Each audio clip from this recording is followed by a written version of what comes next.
Hello everyone, this is Meenakshi Dilip Birari, working as assistant professor at Maratha Vidya Prasarak Samaj, Nasik. Since from last few lectures, we were discussing about natural resources. This is once again from the same.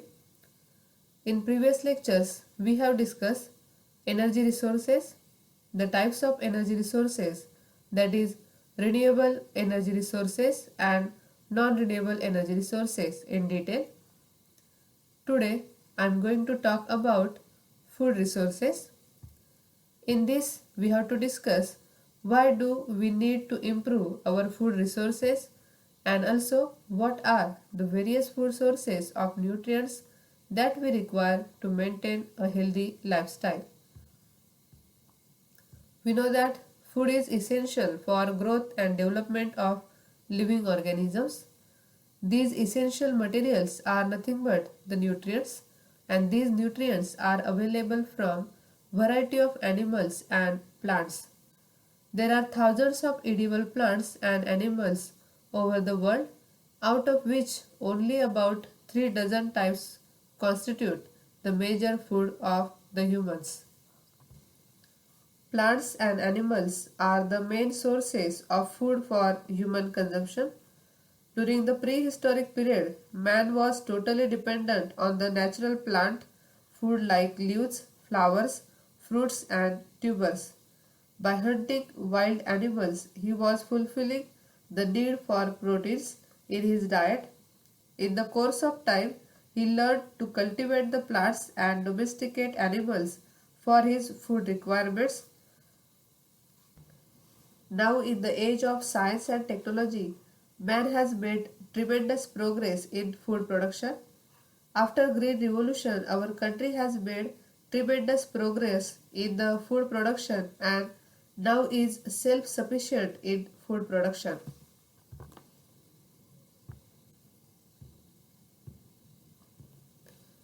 So, what are food resources? Natural or artificially produced materials which are used as food to derive metabolic energy. These are called as food resources. The majority of people obtain food from cultivated plants and domesticated animals. Although some food is obtained from oceans and fresh waters, but the great majority of food for human population is obtained from traditional land-based agriculture of crops and livestock. So what are the sources of food? The food is ultimate source of metabolic energy which is required for growth. Also it is required for body repair, body nutrients at heat balance, also for daily activities. So food is ultimate source of metabolic energy, body repair, body nutrients and heat balance, and also for daily activities. So what are the types of food resources? Mainly agricultural crops, livestock and fish. These are nothing but the types of food resources. Agricultural crops, it includes all cereals, pulses, vegetables and fruits. Livestock, which includes the food obtained from animals, which may be milk, meat, eggs and honey. Fish is also one of the food resource. Major part of world population dependent on fish as a food source. So these are the types of food resources.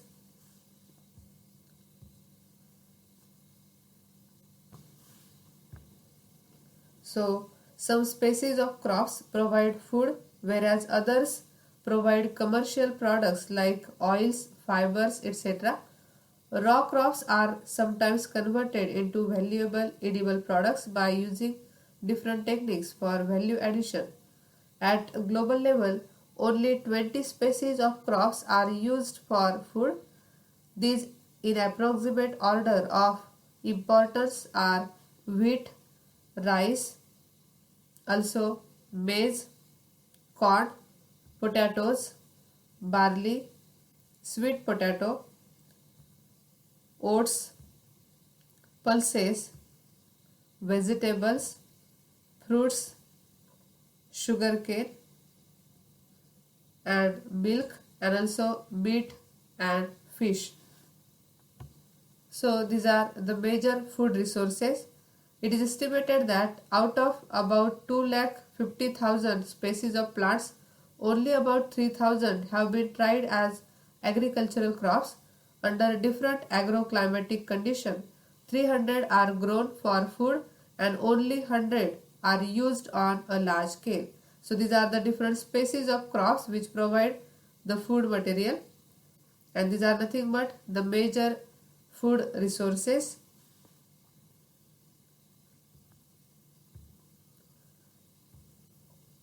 So when we discuss about the sources of food, croplands that provide about 76% of the total, mostly grains, then rangelands that produce meat mostly from grazing, livestock accounting for about 17% of the total food, that includes meat, milk and also honey.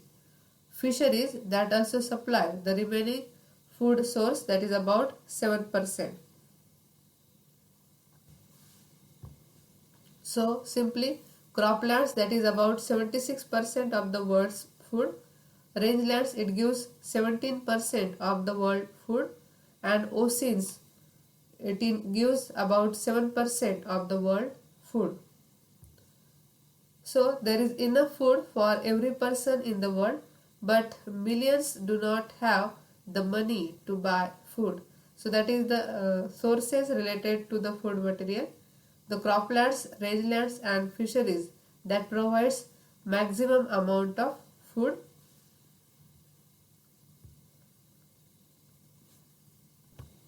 Let's discuss world food problems.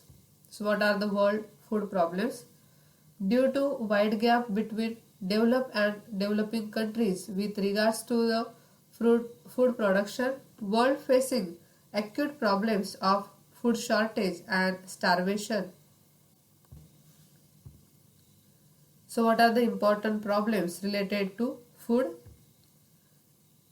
That is insufficient production of food, lack of irrigation facility, undernutrition and also malnutrition, improper agricultural practices. As per estimates of Food and Agriculture Organization, that is FAO, about 840 million people remain chronically hungry, and out of this 800 million are living in the developing world. In last decade, it is decreasing at the rate of 2.5 million per year, but at the same time, world's population is increasing.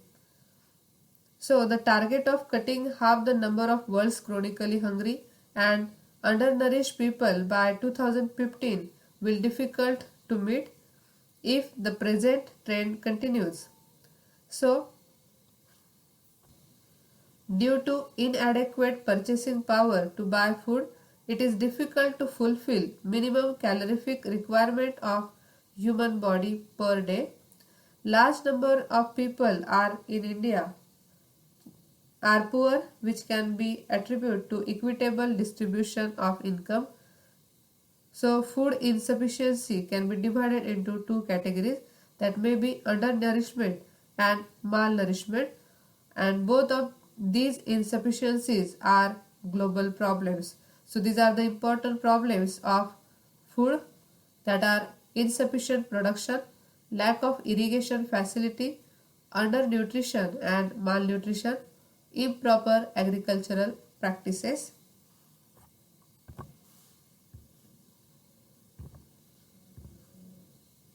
So what are the causes? Already we have discussed that population increases and cultivable land are decreases. Environmental degradation of net primary productivity which supports all life. Also urbanization and major food sources were consumed more. So these are the causes which are related to world food problems. The FAO estimates that The average minimum daily calorific intake over the whole world is about 2500 calories per day. People who receive less than 90% of their minimum dietary intake on a long term basis are considered undernourished. undernourished. Those who receive less than 80% of their minimum daily calorific intake requirements are considered seriously undernourished. Also, the children in this category are likely to suffer from stunted growth, mental retardation, and other social and developmental disorders. Therefore, undernourishment means lack of sufficient calories in available food, resulting in little or no ability to move or work. So, due to deficiency of nutrients, it causes different health problems. For example, proteins and calories, whenever these are deficient, it causes stunted growth, especially for children. Whenever iron is deficient, it causes anemia. Deficiency of iodine causes goiter, and deficiency of vitamin A, it causes blindness.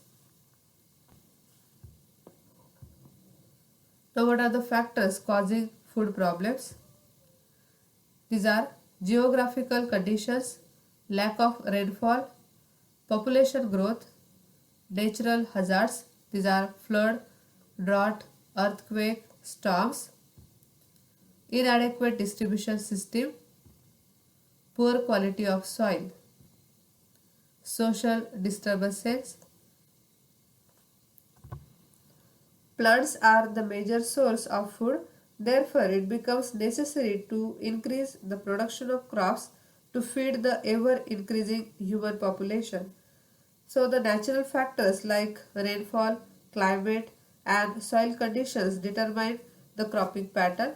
So, these are the various factors which causes the food problems, that is geographical conditions, lack of rainfall, climate, soil conditions, etc. More than 800 billion people around the world facing food shortage and malnutrition. The malnourishment, it is also one of the food problem. Malnourishment can be defined as lack of specific components of food such as proteins, vitamins or essential chemical elements. The major problems of malnutrition, these are nothing but the diseases, various types of diseases like kwashiorkor, anemia, pellagra, etc. Kwashiorkor, it is nothing but due to a lack of sufficient protein in the diet, which leads to a failure of neural development and therefore learning disabilities. Anemia, it is caused by lack of iron, and pellagra, it occurs due to the deficiency of tryptophan and lysine vitamins in the diet. So every year food problems kill as many people as were killed by the atomic bomb dropped in Hiroshima during the World War II. So this shows that there is a drastic need to increase food production, equitably distribute it, also control the population growth. Although India is the third largest producer of staple crops, it is estimated that about 300 million Indians are still undernourished, and India has only half as much land as compared to USA, but it has nearly 3 times population to feed. So our food problems are directly related to population. So that is also one of the food problem causing factor, that is population growth.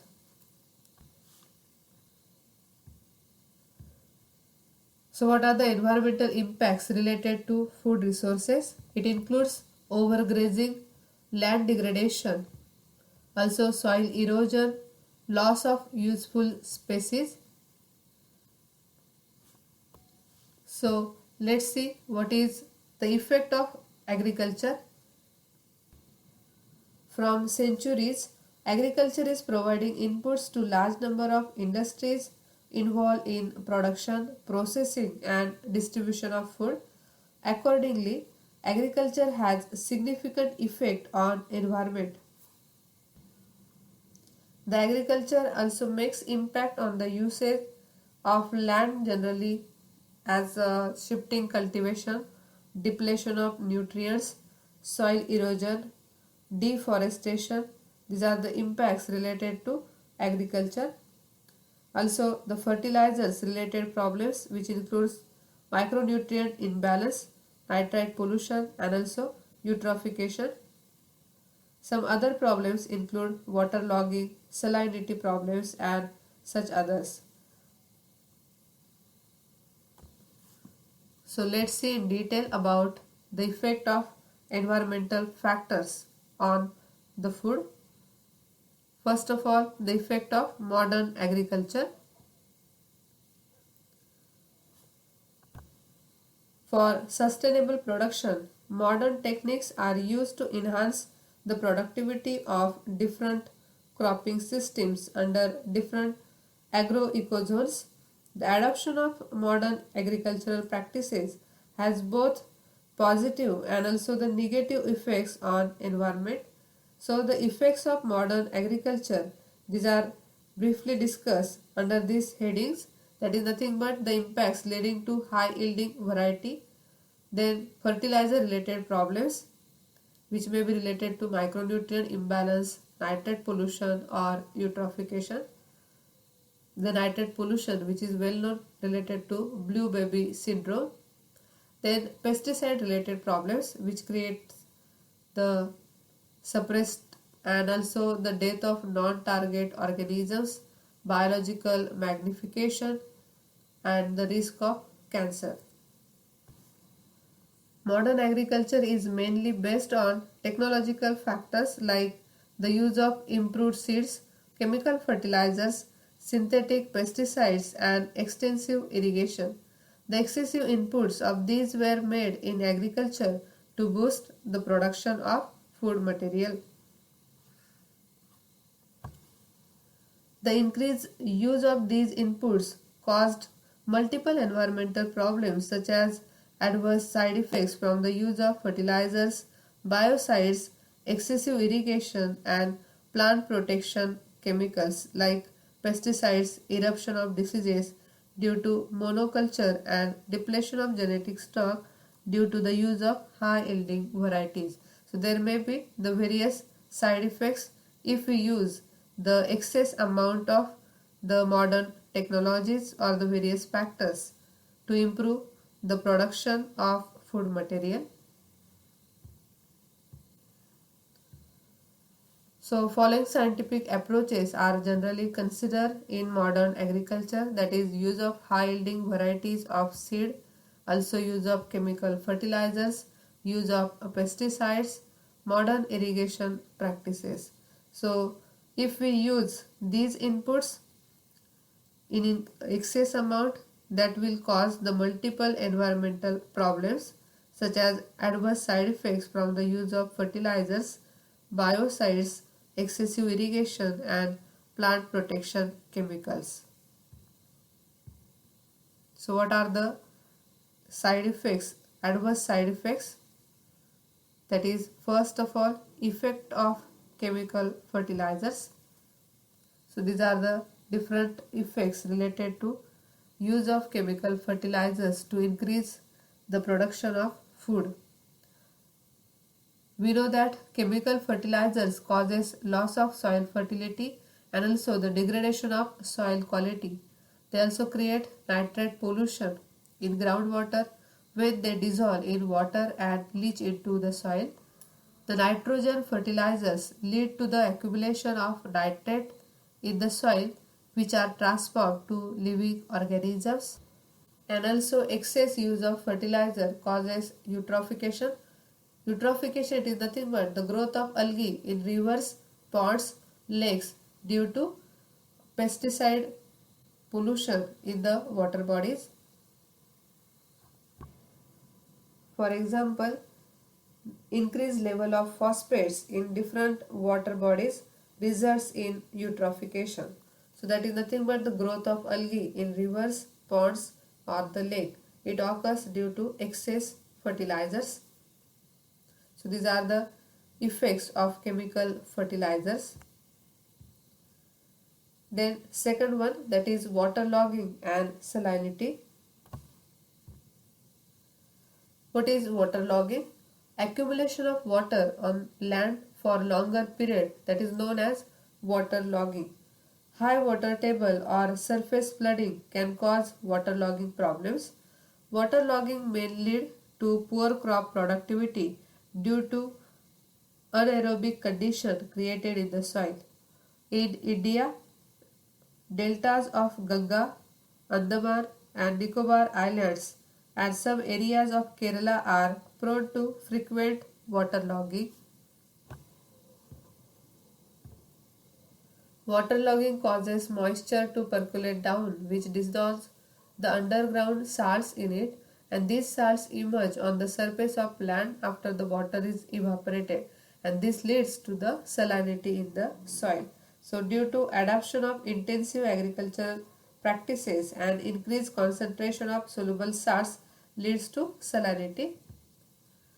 Regions enriched with canals and dams for irrigation are more prone to waterlogging, which increases the accumulation of salt in the waterlogged areas.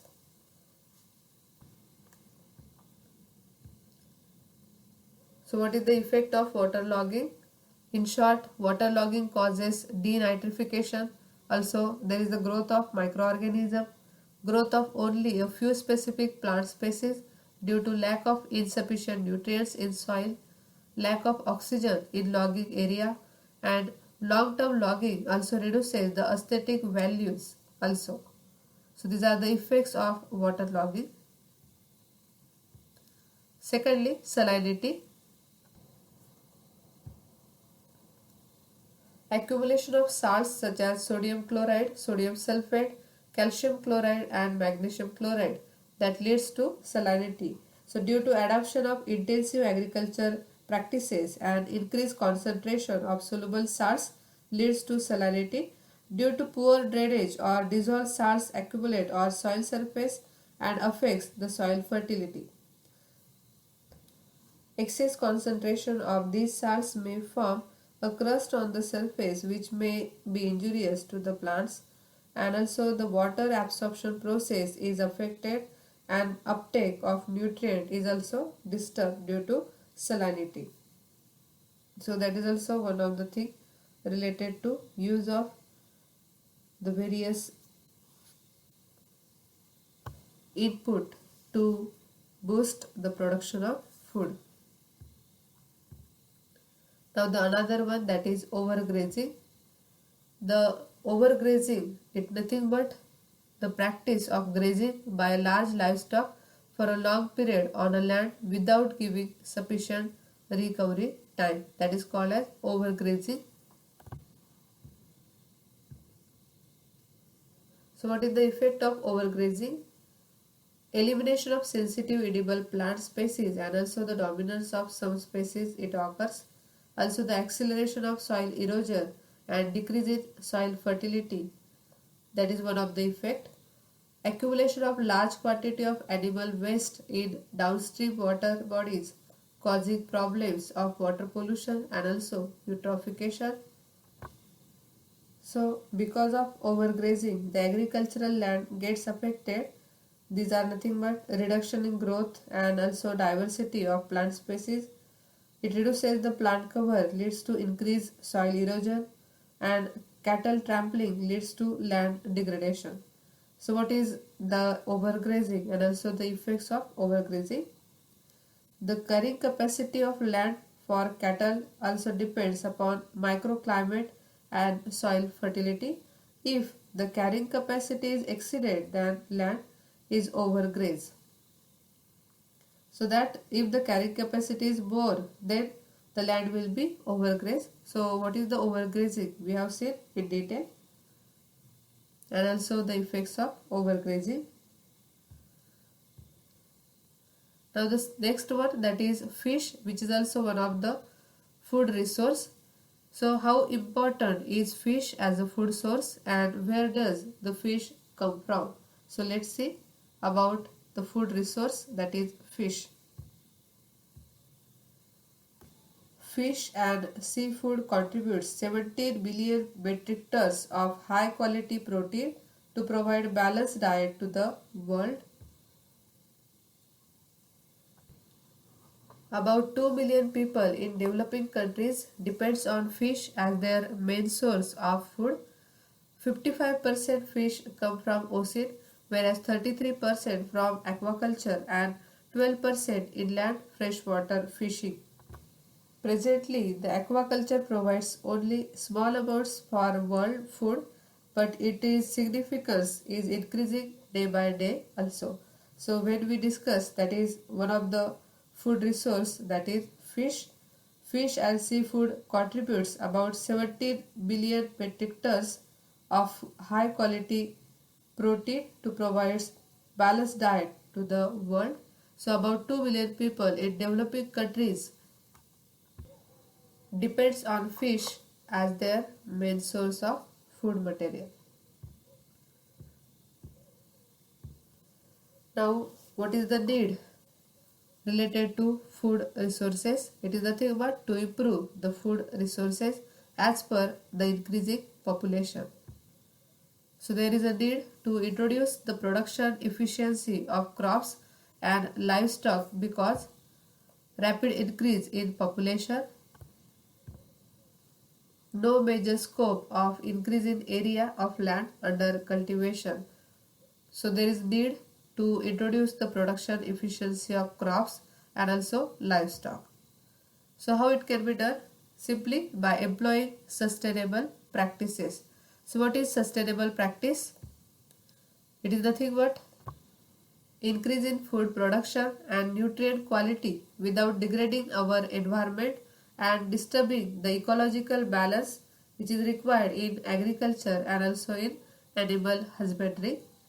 So that improvement of food resources, it is very important related to production efficiency of crops and also livestock because there is a rapid increase in population, no major scope of increase in area of land under cultivation. Therefore, sustainable agriculture and eco-friendly farming systems should be adapted for more and more quality of food production. So in this lecture, we have discussed in detail about food resources. In next lecture, we will discuss the conservation of natural resources.